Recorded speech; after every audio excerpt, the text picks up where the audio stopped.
After my horrible motorcycle crash back in May, I have slowly been putting my body back together by replacing the missing parts. My poor motorcycle, however, has not gotten the same attention. Surprisingly, the Tiger survived the crash much better condition than me, suffering only a few scratches, a broken clutch lever, and a bent foot peg. While I have made a few attempts to restore it, or at least get it running out of curiosity, the answer to will it run again has been elusive to this point. I have replaced the original battery, which was dead, with some old discharged ones to no avail, even with a charger attached to it. So when yet another Amazon vendor reached out to me with an offer of free stuff in return for a video, I said yes, because this device was really good timing. So stay tuned while we discover if this motorcycle will run again. The force of thunder in hand. I thought for sure this was going to be a capacitor jump pack, but apparently it is a lithium ion pack. Oh, here we go. Packaging looks nice. LokiThor. It's almost seems like a rational name for something. Loki and Thor. LokiThor. All right, so yeah, pretty compact. Recharging cable. Blah, blah, blah. So yeah, this looks relatively straightforward. 12-volt out. I mean, so far this looks incredibly well made. Jump starter. Apparently there's a light on here too. Ooh, wow, that's very bright. Not really sure how. Okay, looks like maybe that way. Maybe that way. There we go. Alright. And then I guess you just put that on your battery. And I have a battery in mind, as a matter of fact, to go see if I can jump this off. The old Tiger is sitting with a dead battery downstairs in the basement.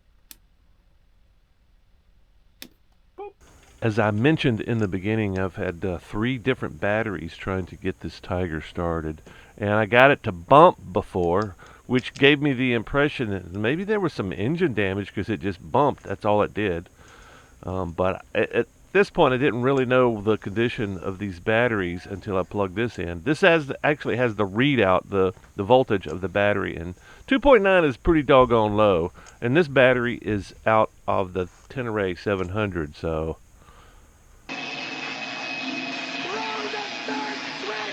Not the third switch. Throw it, I say! Throw it!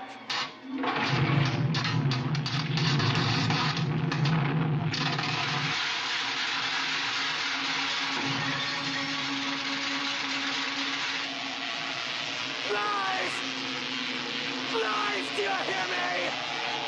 Give my creation! Lies!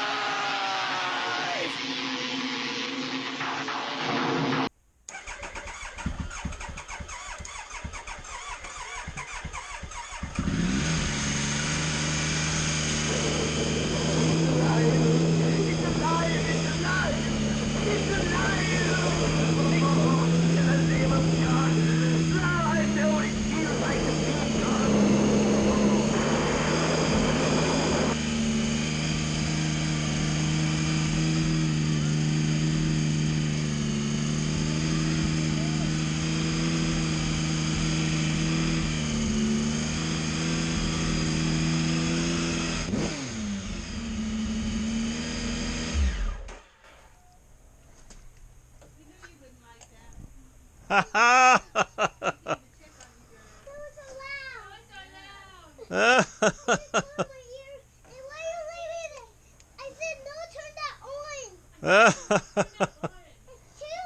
It is too loud.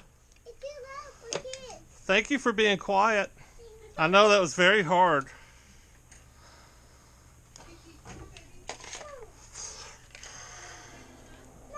Ha ha!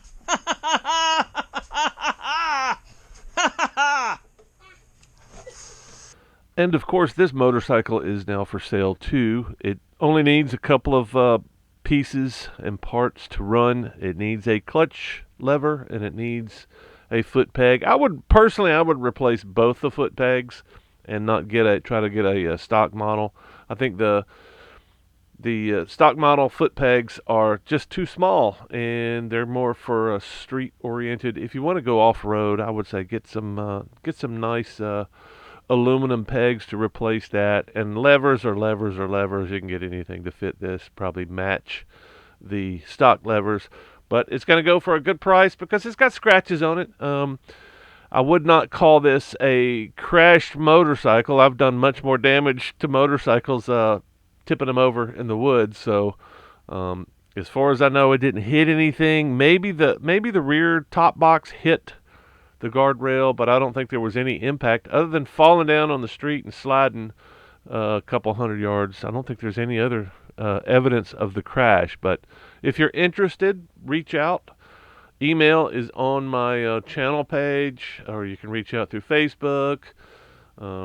Buy me a coffee, anything like that. If you want a good deal on a motorcycle, this thing is a beast. It's a triple, which means it's basically a sport bike with a little bit more clearance for adventures off-road. It's just not a good fit for me anymore.